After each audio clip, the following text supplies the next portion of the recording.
श्रीमद्भगवद्गीता। यदा यदा हि धर्मस्य ग्लानिर्भवति भारत अभ्युत्थानं धर्मस्य तदात्मानं सृजाम्यहं परित्राणाय साधूनां विनाशाय च दुष्कृतां धर्म संस्थापनार्थं संभवामि युगे युगे। श्री गणेशाय नमः। श्री ओम नमो भगवते वासुदेवाय। वासुदेव विश्वेश्वराय आदि पुरुष परंपार आलेख पुरुषाय नमः। दोहा जगत बंधु ज्योति स्वरूप जी की जाननहार, हरि यश मांगन आयो दास प्रभु के द्वार। श्री भगवान जी ने अर्जुन को जो गीता ज्ञान दिया सो मुझे मिले हे भवभंजन। श्री कृष्ण जी सोक्षोर दास मांगता है, हे प्रभु गीता के ज्ञान के उच्चारण करने से तुम्हारे भक्त पूर्ण ब्रह्मा को पाते हैं। हे प्रभु मैं आपकी शरण में पड़ा हूँ। किशोर दास और कृष्ण दास अति दीन गरीब हैं और आप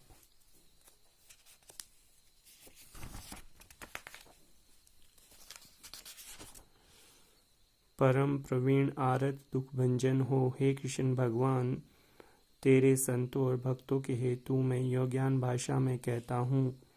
श्री गीता जी के ज्ञान की कथा प्रारंभ।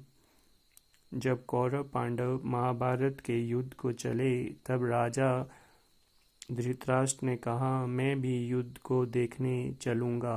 तब श्री व्यास जी ने कहा, हे राजन नेत्र के बिना क्या देखोगे। राजा धृतराष्ट्र ने कहा, देखूंगा नहीं तो श्रवण तो करूंगा। तब व्यास जी ने कहा, हे राजन तेरा सारथी संजय जो कुछ महाभारत के युद्ध की लीला कुरुक्षेत्र में होगी सो बैठे ही श्रवण करावेगा। व्यास जी के मुख से यह वचन सुनकर संजय ने विनती करी, हे प्रभु यहाँ हस्तिनापुर में बैठे कुरुक्षेत्र की लीला कैसे जानूंगा तथा राजा को किस भांति कहूँगा। तब व्यास जी ने संजय को यह वचन कहा कि संजय मेरी कृपा से तुझे यहाँ ये सब दिखाई देगा।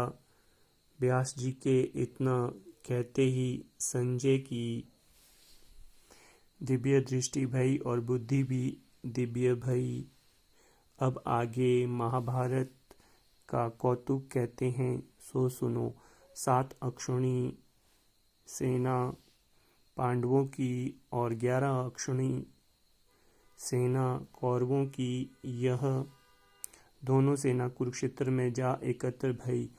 धृतराष्ट्र ने पूछा, हे संजय धर्म के क्षेत्र कुरुक्षेत्र में युद्ध की इच्छा से एकत्र हुए।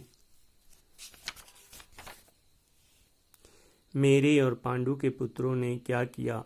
राजन संजय ने कहा, पांडवों की सेना को व्यूहित देखकर दुर्योधन आचार्य द्रोण के समीप जाकर कहने लगे, हे आचार्य देखिए आपके शिष्य बुद्धिमान द्रुपद पुत्र ने पांडवों की बड़ी सेना की कैसे व्यूह रचना की है। इस सेना में अर्जुन भीम जैसे बड़े बड़े धनुर्धारी वीर, विराट महारथी द्रुपद, धृष्टकेतु, चेकितान, बलवान काशी राज, पुरजात, कुंती, भोज, नरों में श्रेष्ठ, शैब्य, पराक्रमी, युधा, मन्यु, बलवान, उत्मौजा, अभिमन्यु और द्रौपदी के पुत्र सब के सब महारथी हैं। ब्राह्मण श्रेष्ठ आपके स्मरणार्थ अब मैं अपनी सेना के प्रधान सेनापतियों के नाम बताता हूँ। आप भीष्म, कर्ण, युद्ध विजय, कृपाचार्य, अश्वत्थामा, विकर्ण, सोमदत्त का पुत्र भूरिश्रवा और बहुत से शूरवीर मेरे लिए प्राण तक देने के लिए तैयार हैं। ये लोग शस्त्र चलाने में अति निपुण हैं। हमारी सेना जिसके भीष्म रक्षक हैं अपरिमित बल है और उनकी सेना जिनके भीम रक्षक हैं थोड़ा बल है। अब सब अपने अपने मोर्चों पर सेनापति की रक्षा कीजिए।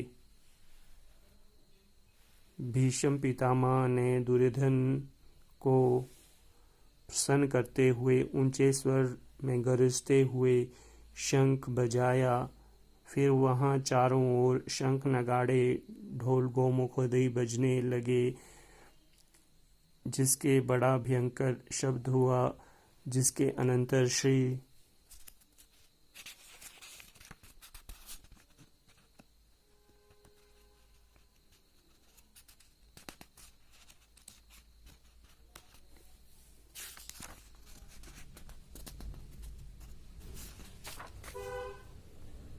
कृष्ण और पांडव अर्जुन ने दिव्य शंखों को बजाया।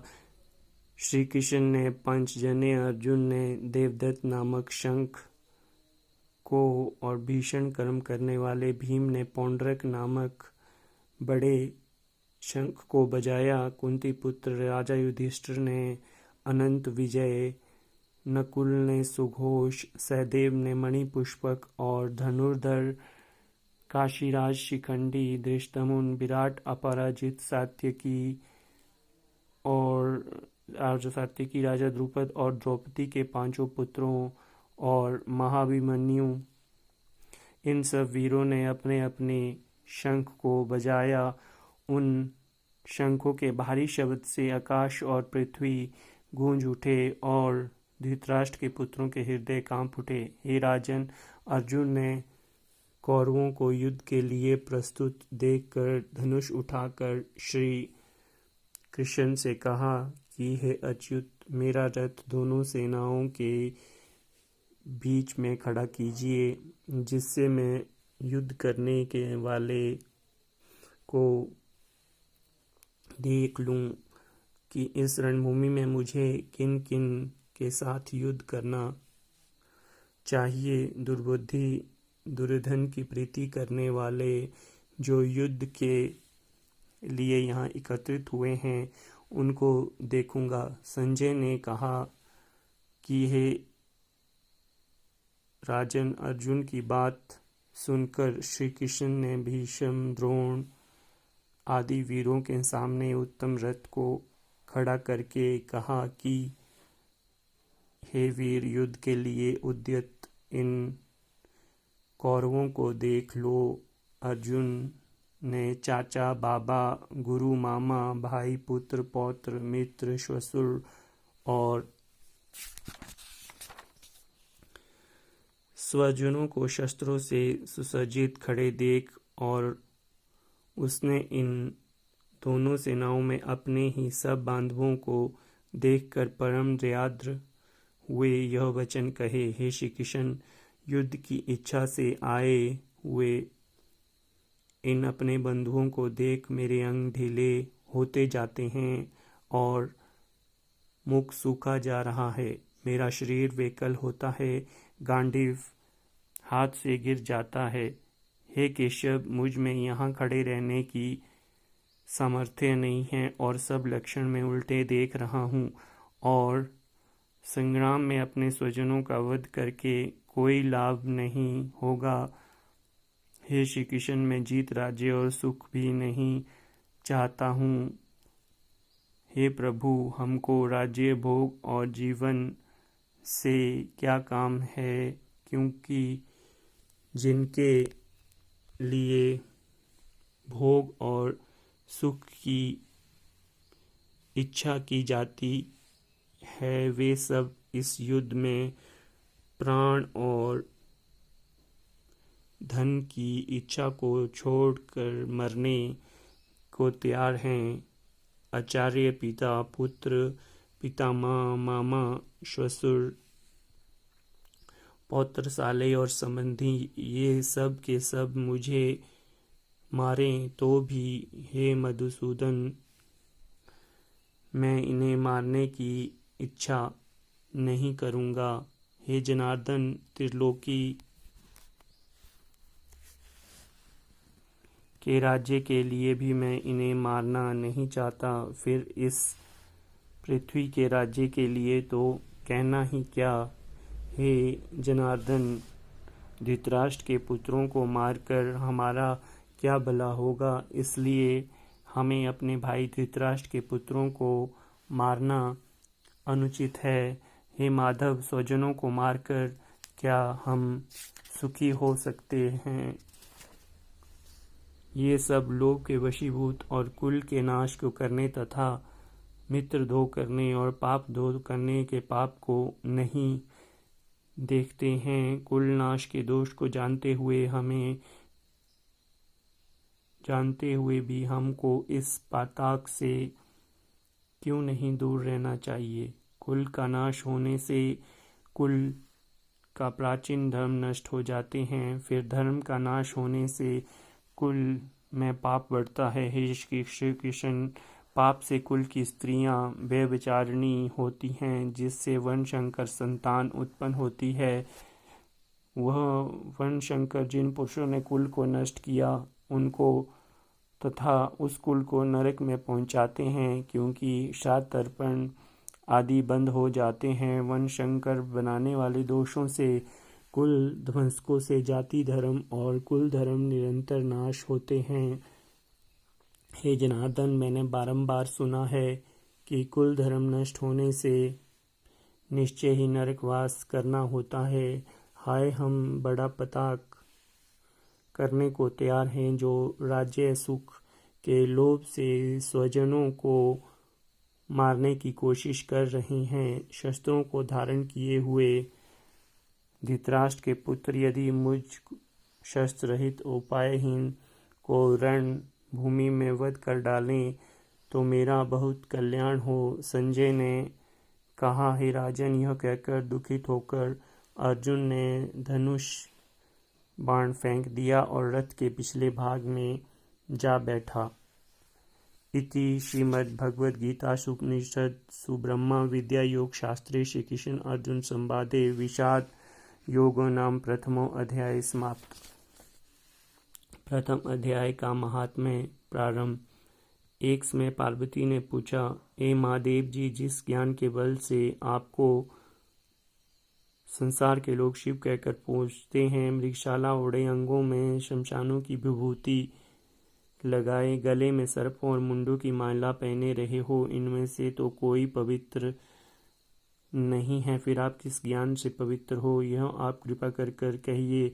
श्री महादेव जी बोले, हे प्रिय, सुनो, गीता ज्ञान को हृदय में धारण करने से मैं पवित्र हूँ और उस ज्ञान से मुझे बाहर के कर्म व्यापते नहीं। तब पार्वती ने कहा, हे भगवान, जिस गीता ज्ञान की आप ऐसी स्तुति करते हैं, उसके श्रवण करने से कोई कृतार्थ भी हुआ है? तब महादेव जी ने कहा, इस ज्ञान को सुनकर बहुत जीव कृतार्थ हुए हैं और आगे भी होंगे। मैं तुझको एक पुरातन कथा कहता हूँ, तू श्रवण कर। एक समय पाताल लोक में शेषनाग की शैया पर श्री नारायण जी नैन मूंद कर अपने आनंद में मगन थे। उस समय भगवान के चरण चपाती हुई लक्ष्मी जी ने पूछा, हे प्रभु, निद्रा और आलस्य उन पुरुषों को व्यापता है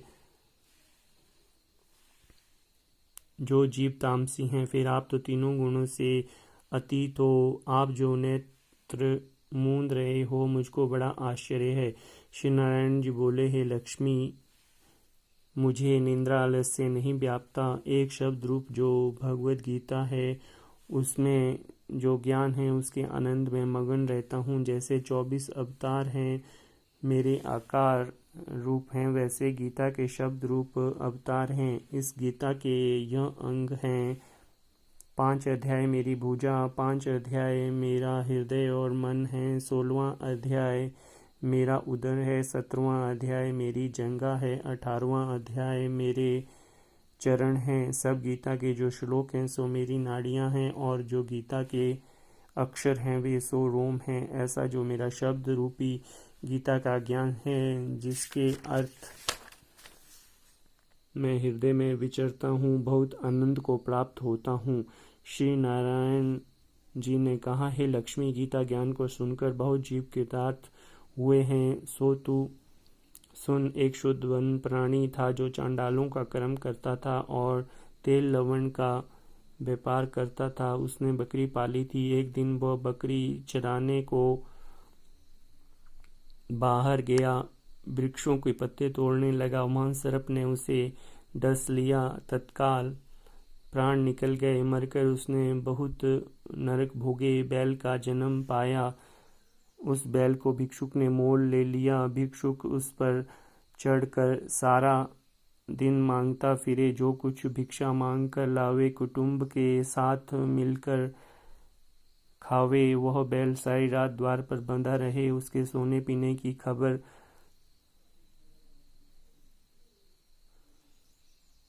ना लेवे। कुछ थोड़ा सा भूसा उसके आगे डाल देवे। जब दिन चढ़े फिर बैल पर चढ़कर मांगता फिरे। कई दिन गुजरे। वह बैल भूख का मारा गिर पड़ा। उसके प्राण नहीं छूटे। नगर के लोग देखा करें, कोई तीर्थ का फल दें, कोई व्रत का फल दें, बैल के प्राण छूटे नहीं। एक दिन गणिका आई। उसने मनुष्यों से पूछा, यह भीड़ कैसी है? तो उन्होंने कहा, इसके प्राण जाते नहीं, अनेक पुण्यों का फल दे रहे हैं तो भी इसकी मुक्ति नहीं होती। तब गणिका ने कहा, मैंने जो किया इसका फल इस बैल के निमित्त दिया। इतना कहते ही बैल की मुक्ति हुई। बैल ने एक ब्राह्मण के घर जन्म लिया। पिता ने इसका नाम सुशर्मा रखा। जब बड़ा हुआ तो पिता ने इसको पढ़ाया। इसको पिछले जन्म की सुध रही थी। इस एक दिन मन में विचार किया कि जिस गणिका ने बैल की योनि से छुड़ाया है इसका दर्शन करूं। विप्र चलता चलता गणिका के घर गया और कहा, तू मुझे पहचानती है? गणिका ने कहा, मैं नहीं पहचानती। तू कौन? तेरी मेरी क्या पहचान है? तू विप्र में वैश्या।